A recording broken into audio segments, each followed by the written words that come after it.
Hi friends, welcome to Study with Handshake. Please subscribe this channel. Telangana TET మరియు DSC ప్రత్యేకం. Telangana TET మరియు DSC social material మ్యాప్లో available ఉంది. Link డిస్క్రిప్షన్లో ఉంది. డౌన్లోడ్ చేసుకోండి. 9494525644. ప్రీవియస్ క్వశ్చన్ పేపర్ లాస్ట్ టెట్లో జరిగిన క్వశ్చన్ పేపర్స్. కింది వాటిలో కాంటూరు రేఖలకు సంబంధించిన సరైన స్టేట్మెంట్ను గుర్తించండి. కాంటూరు రేఖ పైన ఉన్నటువంటి అన్ని ప్రదేశాలు సముద్ర మట్టం నుండి ఒకే ఎత్తులో ఉంటాయి. కాంటూరు రేఖలు సాధారణంగా నిర్ధారిత ఎత్తుల అంతరాలతో గీయబడవు. ఎక్కడైనా కాంటూరు రేఖలను దూరంగా గీసినట్లయితే అవి తీవ్రమైన వాలుని సూచిస్తాయి. మ్యాప్లో కొండలు మరియు పర్వతాలు వి ఆకారంలో సూచించబడతాయి.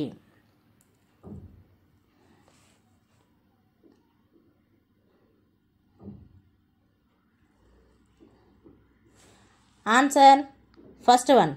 కాంటూరు రేఖ పైన ఉన్నటువంటి అన్ని ప్రదేశాలు సముద్ర మట్టం నుండి ఒకే ఎత్తులో ఉంటాయి.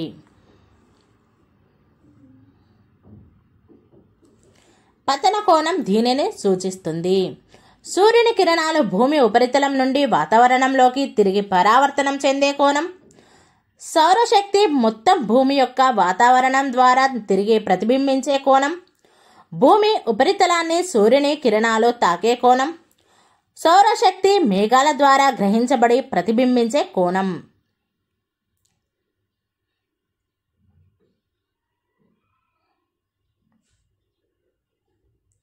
Answer third one. భూమి ఉపరితలాన్ని సూర్యుని కిరణాలు తాకే కోణం. సాధారణంగా మధ్యస్థ శీతోష్ణ స్థితి ఈ ప్రాంతం వద్ద గమనించవచ్చు. సముద్ర తీరానికి చాలా దగ్గరగా ఉన్న ప్రదేశాలు, భూమధ్య రేఖకు చాలా దగ్గరగా ఉన్న ప్రదేశాలు మరియు ఖండాంతర్గత భాగాలలో ఉన్న ప్రదేశాలు, ఎత్తైన ప్రాంతాలు మరియు ఖండాంతర్గత భాగాలలో ఉన్న ప్రదేశాలు, ఖండాంతర్గత భాగాలలో ఉన్న ప్రదేశాలలో మాత్రమే.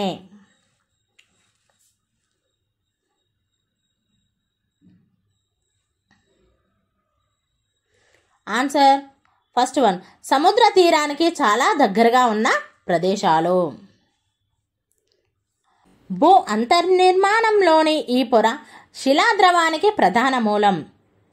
1 బయట కేంద్ర భాగం, 2 ఖండాంతర భూపటలం, 3 సముద్ర భూపటలం, ప్రావరం.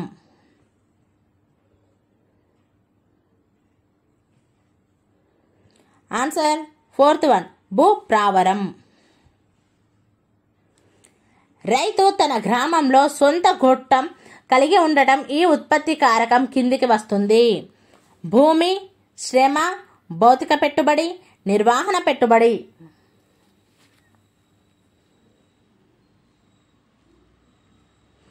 ఆన్సర్ భూమి. ఉత్తరార్ధగోళంలో కుడివైపుకు మరియు దక్షిణార్ధగోళంలో ఎడమవైపుకు గాలులను తిప్పటానికి కొరియాలిస్ ఫోర్స్ బాధ్యత వహిస్తుందని ఈ నియమం పేర్కొంది.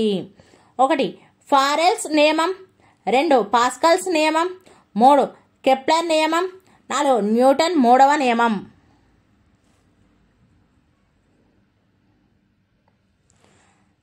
ఆన్సర్ ఫారెల్స్ నియమం.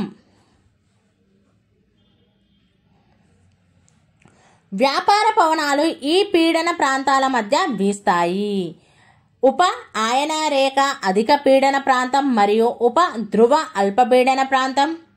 2 భూమధ్య రేఖ అల్పపీడన ప్రాంతం మరియు ఉప ఆయన రేఖ అధిక పీడన ప్రాంతం. 3 ధ్రువ అధిక పీడన ప్రాంతం మరియు ఉప ధ్రువ అల్పపీడన ప్రాంతం. 4 ఉప ఆయన రేఖ అధిక పీడన ప్రాంతం మరియు ధ్రువ అధిక పీడన ప్రాంతం.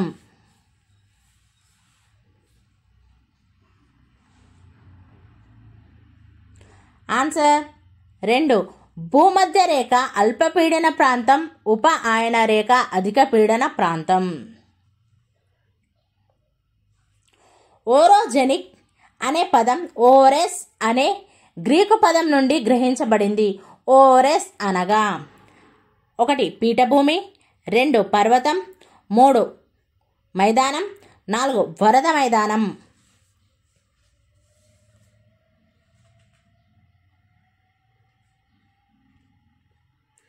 ఆన్సర్ పర్వతం. Second one answer. హైగ్రోమీటర్ దీనిని కొలవడానికి ఉపయోగించే పరికరం. 1 గాలిలో ఉన్న నీటి ఆవిరిని కొలవడానికి, 2 నిర్దిష్ట గురుత్వాకర్షణ లేదా ధ్రువాల సాంద్రతను కొలవడానికి, 3 గాలి యొక్క దిశ, 4 నిర్దిష్ట కాలంలో నిర్దిష్ట ప్రాంతంలో కురిసే వర్షపాతం మొత్తాన్ని.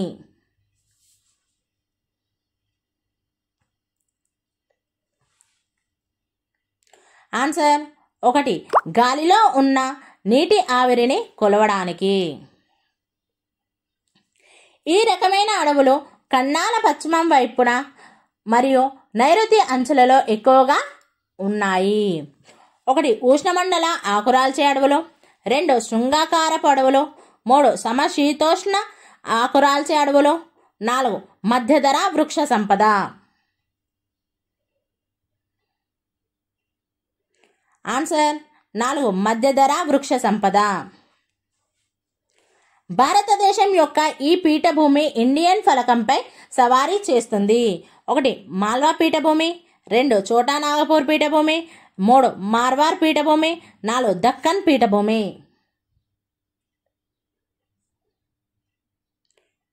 ఆన్సర్ 4 దక్కన్ పీఠభూమి.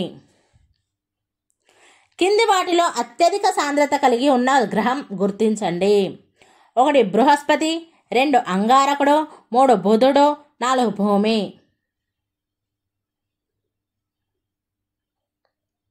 ఆన్సర్ భూమి.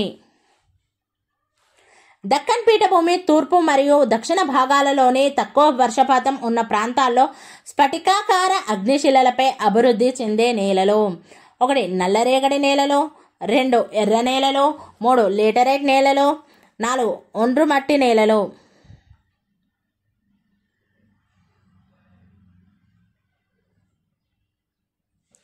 ఆన్సర్ 2 ఎర్ర నేలలు. కింది వాటిలో లింగ నిష్పత్తిని ఉత్తమంగా వివరించే స్టేట్మెంట్ ఏది? 1 వివిధ వయసుల సమూహాలలో ఉన్న స్త్రీ పురుషుల మధ్య నిష్పత్తి, 2 15 నుండి 59 సంవత్సరాల వయసు గల స్త్రీ పురుషుల మధ్య నిష్పత్తి, 3 జనాభాలో ప్రతి 1000 మంది పురుషులకు గల స్త్రీల సంఖ్య, 4 1 యూనిట్ ప్రాంతంలో నివసిస్తున్న స్త్రీ పురుషుల సంఖ్య. ఆన్సర్ 3 జనాభాలో ప్రతి 1000 మందికి పురుషులకు గల స్త్రీల సంఖ్య.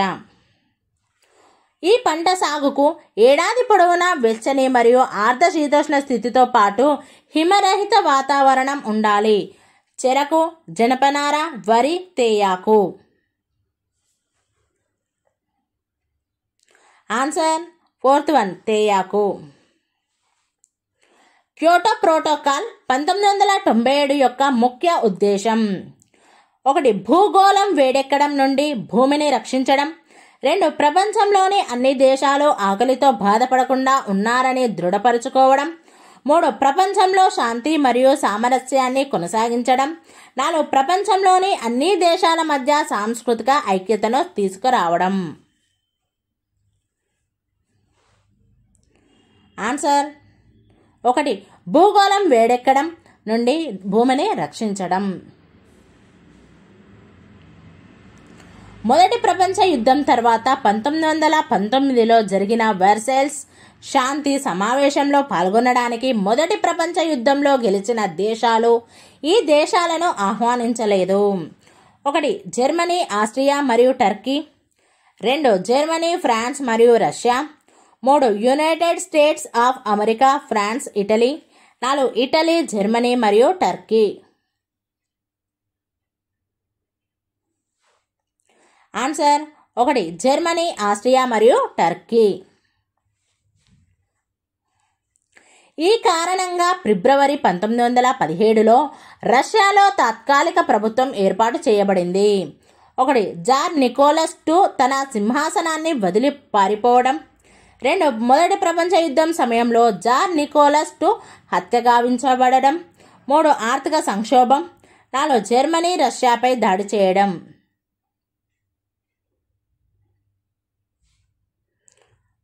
ఆన్సర్ 1 జాన్ నికోలస్ II తన సింహాసనాన్ని వదిలి పారిపోవడం. నైజీరియా యొక్క నైరుతి భాగంలో ఈ తెగకు చెందిన ప్రజలు ఎక్కువగా ఉన్నారు. ఈబో తెగలు, హౌజా పులానీ తెగలు, 3 యోరూబా తెగలు, 4 మాస్సే తెగలు.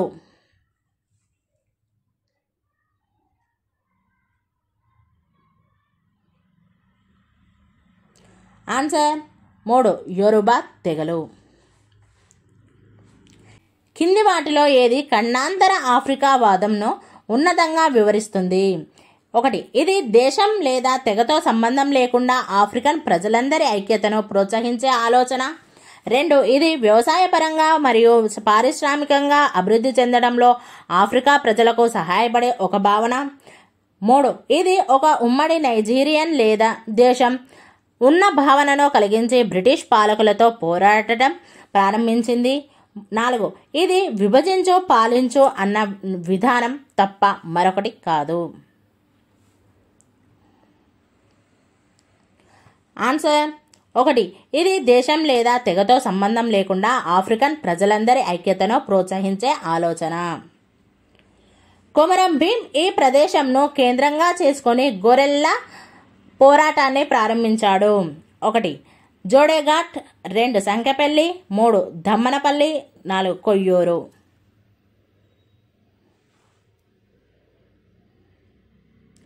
Answer 1 Jodeghat.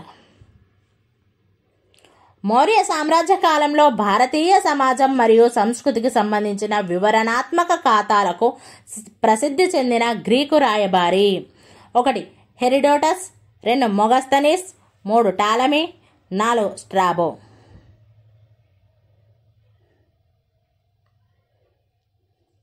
Answer Megasthenes. Nasik శాసనాలు ప్రధానంగా ఈ చారిత్రక వ్యక్తికి సంబంధించినవి. 1 అశోకుడు, 2 గౌతమ బుద్ధుడు, 3 గౌతమి బాలశ్రీ, 4 హర్షవర్ధనుడు. ఆన్సర్ 3 గౌతమి బాలశ్రీ. మనస్క్రిప్ట్ అంటే 1 ముద్రిత పుస్తకం, 2 చేతితో రాసిన పత్రం, 3 ఒక డిజిటల్ పుస్తకం, 4 ఒక ఛాయాచిత్రం. ఆన్సర్ 2 చేతితో రాసిన పత్రం.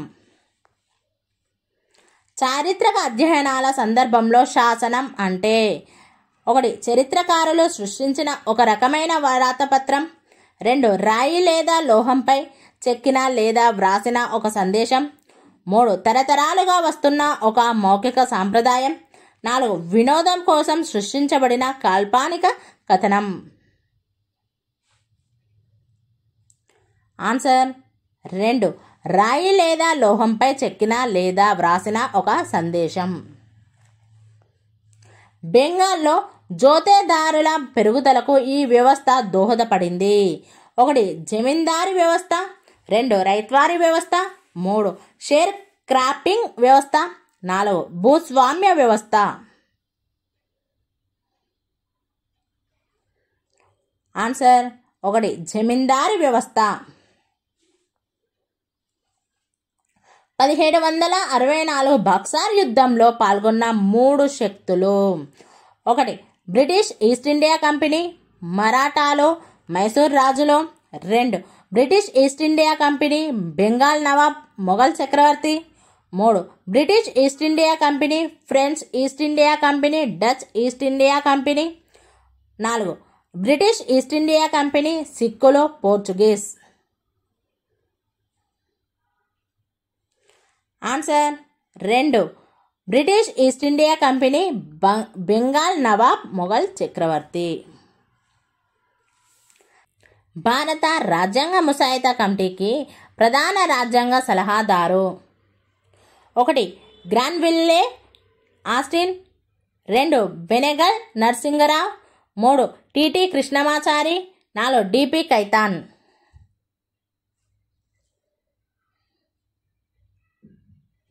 ఆన్సర్ 2 బెనెగల్ నరసింహారావు.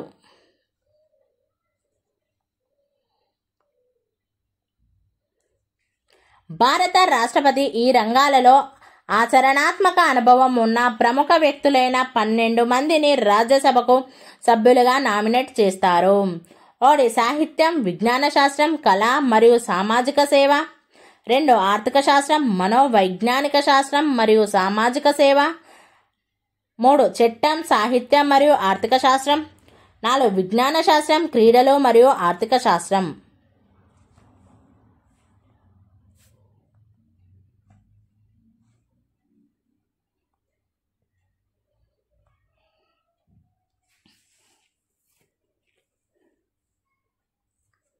ఆన్సర్ 1 సాహిత్యం, విజ్ఞాన శాస్త్రం, కళ మరియు సామాజిక సేవ.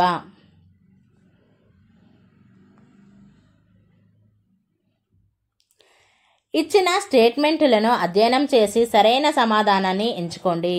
ఏ.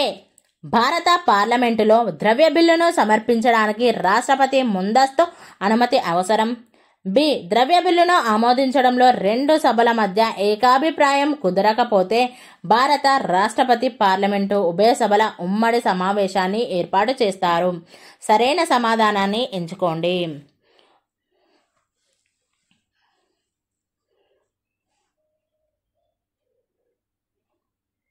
ఆన్సర్ 2 ఏ సరైనది, బి సరికాదు. క్రింది వాటిలో భారతదేశంలో ఆదేశిక సూత్రాల ప్రాథమిక ప్రయోజనం: 1 ప్రజలందరికీ ప్రాథమిక హక్కులను కల్పించడం. 2 దేశానికి విధాన రూపకల్పనలో మార్గనిర్దేశం చేయడం. 3 ప్రభుత్వ నిర్మాణాన్ని నిర్వచించడం. 4 పార్లమెంటరీ వ్యవస్థను ఏర్పాటు చేయడం.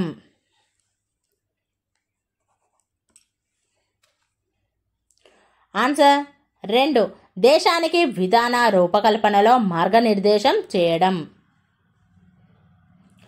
భారతదేశంలో రాష్ట్రపతి వీరి సలహాపై ఒకసారి 1 సంవత్సరానికి మించకుండా జాతీయ అత్యవసర పరిస్థితి వంటి ప్రత్యేక పరిస్థితుల్లో లోక్సభ పదవీ కాలాన్ని పొడిగించవచ్చు. 1 ప్రధానమంత్రి, 2 లోక్సభ స్పీకర్, 3 కేంద్ర మంత్రి మండలి, 4 భారత ప్రధాన న్యాయమూర్తి.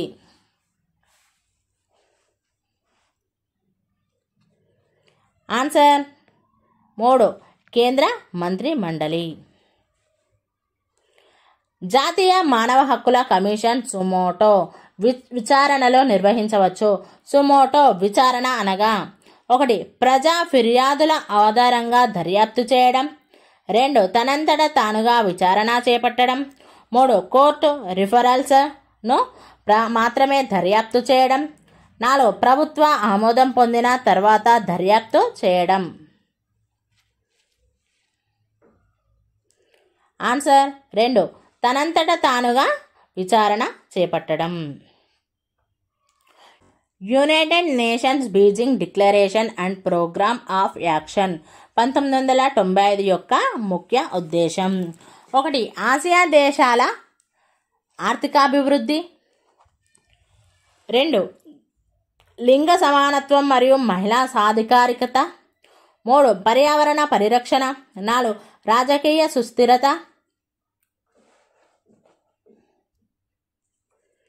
ఆన్సర్ 2 లింగ సమానత్వం మరియు మహిళా సాధికారిత. 1989లో యుఎన్ఓ రూపొందించిన అంతర్జాతీయ బాలల చార్టర్ ప్రకారం కింది వాటిలో 1 బాలల హక్కు: 1 ప్రభుత్వ అనుమతి లేకుండా అవసరమైనప్పుడు దేశం విడిచి వెళ్లే హక్కు. 2 వీలైనంత వరకు తల్లిదండ్రులతో కలిసి జీవించే హక్కు. 3 పాఠశాల ఎన్నికల్లో పోటీ చేసే హక్కు. 4 ఒప్పందాలు కుదుర్చుకునే హక్కు. ఆన్సర్ 2 వీలైనంత వరకు తల్లిదండ్రులతో కలిసి జీవించే హక్కు. డిమాండ్ డిపాజిట్ల లక్షణానికి సంబంధించి సరైన స్టేట్మెంట్ను గుర్తించండి. డిమాండ్ డిపాజిట్లను బ్యాంకు శాఖల ద్వారా మాత్రమే నిర్వహించవచ్చు. 2 డిమాండ్ డిపాజిట్లలో కనీస నగదు నిల్వ ఉండేటట్లు చూడాల్సిన అవసరం లేదు. 3 డిమాండ్ డిపాజిట్లు ప్రభుత్వంచే బీమా చేయబడవు. 4 డిమాండ్ డిపాజిట్లను చెక్కు లేదా ఎలక్ట్రానిక్ మార్గాల ద్వారా చెల్లింపుల కోసం ఉపయోగించవచ్చు. ఆన్సర్ 4. డిమాండ్ డిపాజిట్లను చెక్కు లేదా ఎలక్ట్రానిక్ మార్గాల ద్వారా చెల్లింపుల కోసం ఉపయోగించవచ్చు. ఈ కారణం వలన బ్యాంకులు తమ డిపాజిట్లలో కొంత భాగాన్ని మాత్రమే నగదుగా ఉంచుకుంటాయి. 1. పన్నులను నివారించేందుకు. 2. స్టాక్లో పెట్టుబడి పెట్టడానికి. 3. ఖాతాదారులు ఉపసంహరించుకున్న డబ్బులు చెల్లించడానికి. 4. నిర్వహణ ఖర్చుల కొరకు.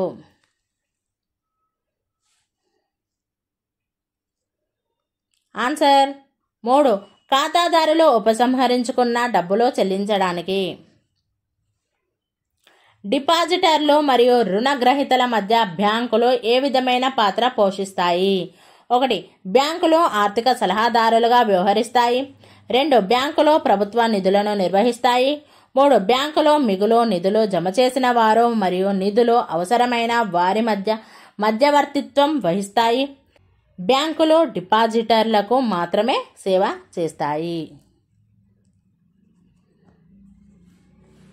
ఆన్సర్ 3. బ్యాంకులో మిగులు నిధులు జమ చేసిన వారు మరియు నిధులు అవసరమైన వారి మధ్య మధ్యవర్తిత్వం వహిస్తాయి. ధరల సూచిక 100 దీనిని సూచిస్తుంది. 1. ధరలు 100% పెరిగాయని. 2. ఆధార సంవత్సరానికి ధరలకి ఎటువంటి సంబంధం లేదు. 3. ధరలు ఆధార సంవత్సర సగటు స్థాయిలో ఉన్నాయి. 4. ధరలు 100% తగ్గాయని. ఆన్సర్ 3. ధరలు ఆధార సంవత్సర సగటు స్థాయిలో ఉన్నాయి. ధరల సూచికలు గురించి సరైన ప్రకటనను గుర్తించండి. 1. ధరల సూచికలు ఒక ప్రదేశంలోని ధరలను మాత్రమే సరిపోల్చగలవు. 2. ధరల సూచికలు కాలక్రమేణా ధరలలో వచ్చే మార్పు శాతాన్ని చూపుతాయి. 3. ధరల సూచికలు వినియోగదారు వస్తువులకు మాత్రమే ఉపయోగపడతాయి. 4.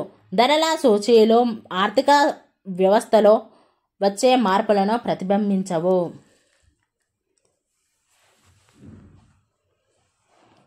ఆన్సర్ 2. ధరల సూచికలు కాలక్రమేణా ధరలలో వచ్చే మార్పు శాతాన్ని చూపుతాయి.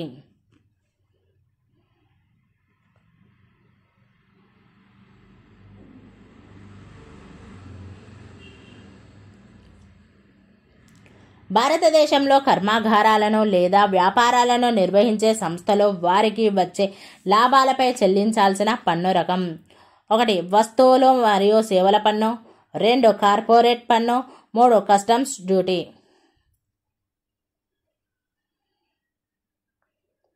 ఆన్సర్ 2. కార్పొరేట్ పన్ను.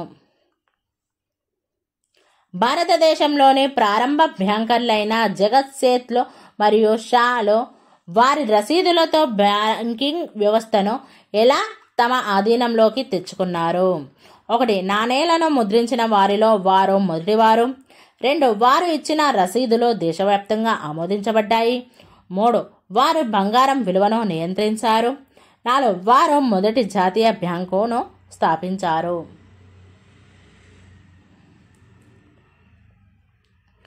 ఆన్సర్ 2. వారు ఇచ్చిన రసీదులు దేశవ్యాప్తంగా ఆమోదించబడ్డాయి. బేసిక్ సేవింగ్స్ బ్యాంక్ డిపాజిట్ ఖాతా యొక్క ముఖ్య లక్షణం. 1. దీనికి కనీసం 1000 రూపాయల కనీస బ్యాలెన్స్ అవసరం. 2. ఇది 0 లేదా చాలా తక్కువ కనీస బ్యాలెన్స్ కలిగి ఉంటుంది. 3. ఇది ప్రతి నెల అపరిమిత ఉపసంహరణలను అనుమతిస్తుంది. 4. ఇది 18 సంవత్సరాల ఏళ్ళు పైబడిన వ్యక్తులకు మాత్రమే అందుబాటులో ఉంటుంది.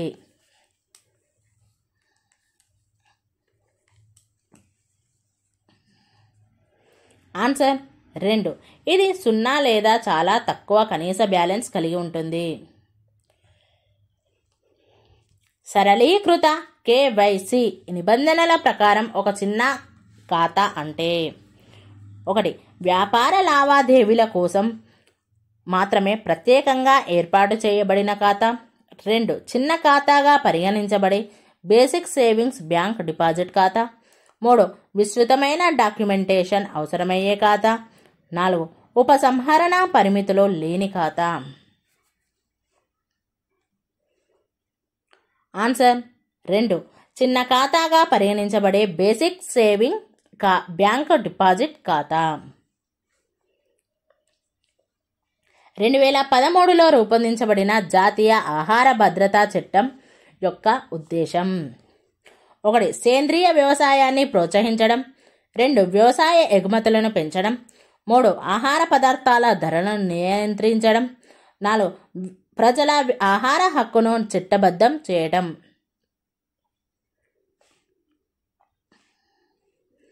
ఆన్సర్ 4. ప్రజల ఆహార హక్కును చట్టబద్ధం చేయడం.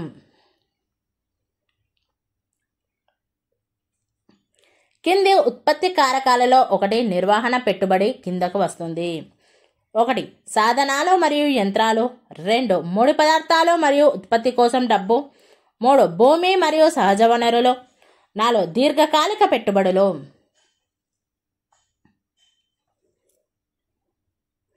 ఆన్సర్ 2. ముడి పదార్థాలు మరియు ఉత్పత్తి కోసం డబ్బు. 20వ శతాబ్దం మధ్యకాలానికి పూర్వం ఉత్పత్తి ప్రధానంగా వీటి మధ్య నిర్వహించబడింది: 1. ప్రత్యేకంగా బహుళజాతి సంస్థల ద్వారా. 2. వివిధ దేశాలలో అంతర్గతంగా. 3. ప్రపంచవ్యాప్తంగా అంతర్జాతీయ వాణిజ్యంపై దృష్టి పెడుతూ. 4. అనధికారిక స్థానిక మార్కెట్ల ద్వారా.